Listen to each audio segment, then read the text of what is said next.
Chapter 9, Beheading, Sophie. We left Block Island early to begin what was expected to be a 16-hour sail. Everyone was on deck as we set off for Martha's Vineyard. Ahoy, blast off! Cody shouted into the wind. Cody liked to annoy his father by mixing sailing terminology with whatever flies into his mind, and he often gets the sailing terms wrong, or uses them at the wrong time, or uses them all together. Reef the rudder and heave-ho! Take off! You can see Uncle Mo grinding his teeth whenever Cody does this. Brian and Uncle Stu don't seem to find Cody funny either. But Uncle Doc doesn't seem to mind, and I like it. It makes me feel less self-conscious about getting everything right. Winch the mast and hoist the boom, Cody shouted. Cut it out, Brian said. You might have to get this right sometime. You might have to get it right sometimes when our lives count on it. And either you won't know what to say, and no one will listen because you're talking gibberish all the time. Lighten up, Brian, Cody said. Reef your sails. The wind and current were with us all day, and so were the fish. We caught 7 bluefish, but 2 got away. I killed, beheaded, and gutted. The first 2 with Uncle Stu and Brian standing over me. You could tell that they were hoping that I'd chicken out or that I'd make a mess of it. Bludgeon it first, Uncle Stu instructed. Between the eyes. Hit it with the winch handle, Brian said. Beat the winch, Cody said. Not the wench, you idiot, Brian said. The winch. And she's not beating the winch. She's beating the fish with the winch. Lighten up, man. Lighten up, Cody said. With the winch handle, I bludgeoned the poor, helpless, defenseless fish. The idea, Brian said, is to kill them as quickly as possible. Beating that poor fish really bothered me. I kept telling myself that I'd be eating meat and fish all my life, and I'd never thought twice about it. You think it's dead? I asked. No, Brian said. Cut off its head. Execute it, Cody said. Off with your head. I got the fish's head cut halfway off, and I was thinking, okay, Sophie, okay, it won't feel this. And then, as soon as I started in on the other side, the fish started flipping and floundering. Get on with it, Uncle Stu said. Yeah, hurry up, Brian added. The hardest part, I learned, is not the beating, not the blood, not the guts, not the slitting the throat. The hardest part is breaking the spine. That part makes my heart skip, flip, and wobble.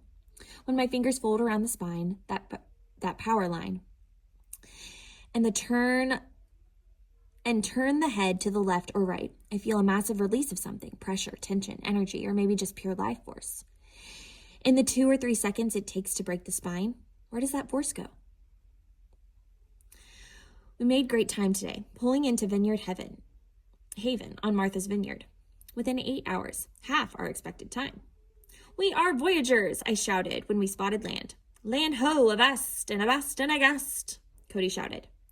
The main reason we were stopping here was to visit Uncle Doc's friend Joey, who'd spent the last 5 years rebuilding an old wooden boat that he'd found in a swamp. Joey's boat is immaculate, with an all-teak interior and exterior and sleek design. I kept running my hands over the beautiful wood until Uncle Doc said, well, she's a beauty, but the Wanderer is still my love.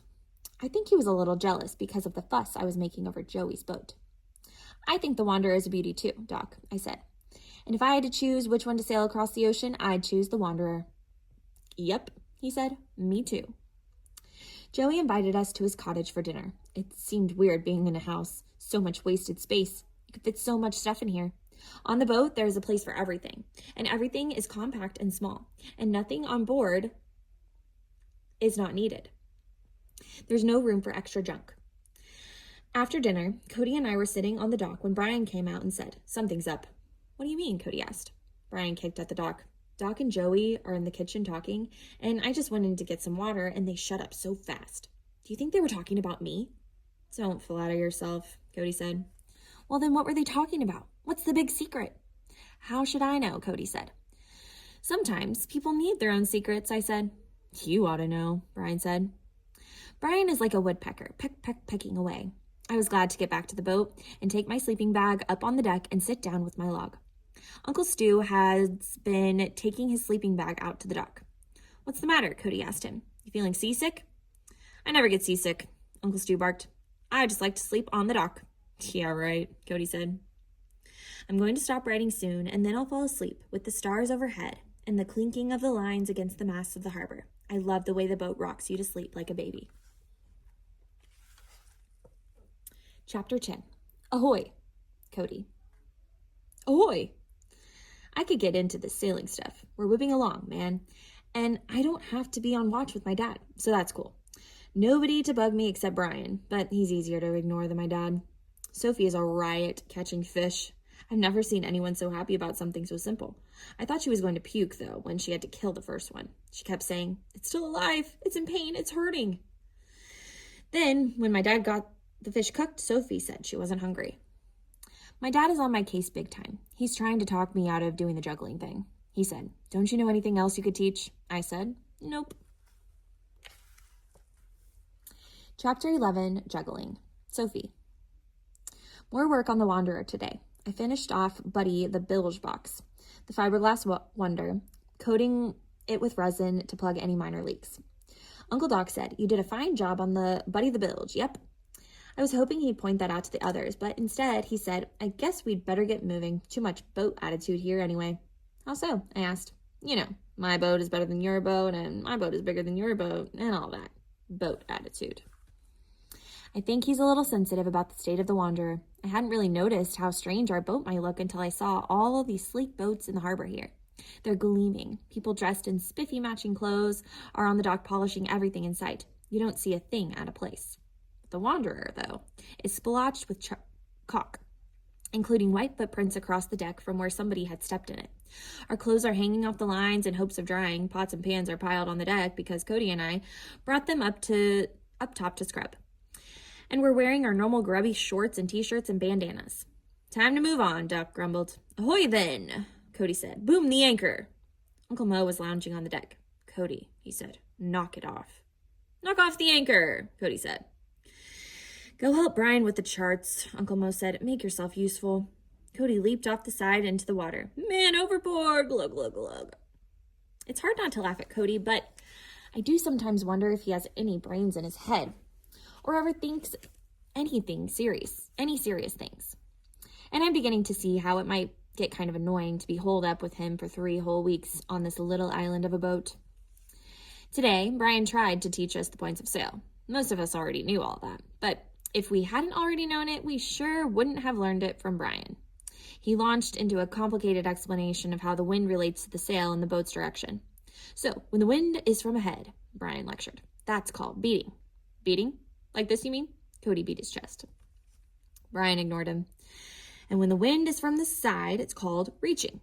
"Reaching? Like this?" Cody reached out way over the rail as if he were stretching for something. "Knock it off, Cody." "And when the wind is from astern, what's astern?" Cody asked.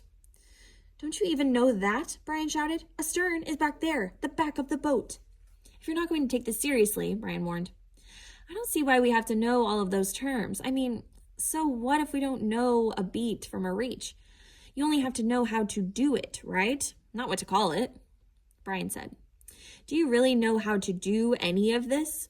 Do you know where the wind is coming from and what to do with the sails if it's coming from, say, behind us?" "What do I have to know that for?" Cody said. "Everybody else seems to know, and everybody's always barking orders, so I just do what people tell me to do. I can haul in a line as good as anyone." "Huh," Brian said. Later, we got our first juggling lesson from Cody. I thought he was a really good teacher because he started out very simply, with just one thing to toss in the air. We were practicing with packets of pretzels. "This is stupid," Brian said. Uncle Mo was on watch, but he turned around to mutter, "Juggling, jeez." Then Cody had us toss 2 pretzel packs in the air, one from each hand. That was easy, too. But when we added the 3rd pretzel packet, we were all fumbling and clumsy. Pretzels went zinging over the side of the boat. "It's all in the motion of your hands," Cody said. "Just get in the rhythm." "This is really stupid," Brian said. "It might help your coordination," Cody said. "Well, what's wrong with my coordination?" It got ugly after that, so we stopped the juggling lesson. Brian and Uncle Doc are going over the charts and trying to catch the weather forecast on the radio. Tomorrow we leave for Nova Scotia, a straight ocean sail that should take 3 or 4 days, with no sight of land. No land! I can't imagine it. I can't think of what it will be like to see nothing but ocean all around. "This will be our first big shakedown." "Yep," Uncle Doc said. Uncle Stu tapped his fingers on the table. Weather forecast doesn't sound too good. Ah, what's a little weather? Uncle Mo said. Chapter 12. Blah, blah, blah. Cody. Stupid day. Stupid Brian was blah, blah, blahing about points of sale as if he knows everything there is to know about everything. He doesn't know how to juggle, that's for sure. This morning, Brian said to me, "You like Sophie better than me, don't you?" I said, "Yep." Well, it's the truth. Tomorrow, Sophie is going to tell the first of her Bombi stories. Now, that ought to be interesting.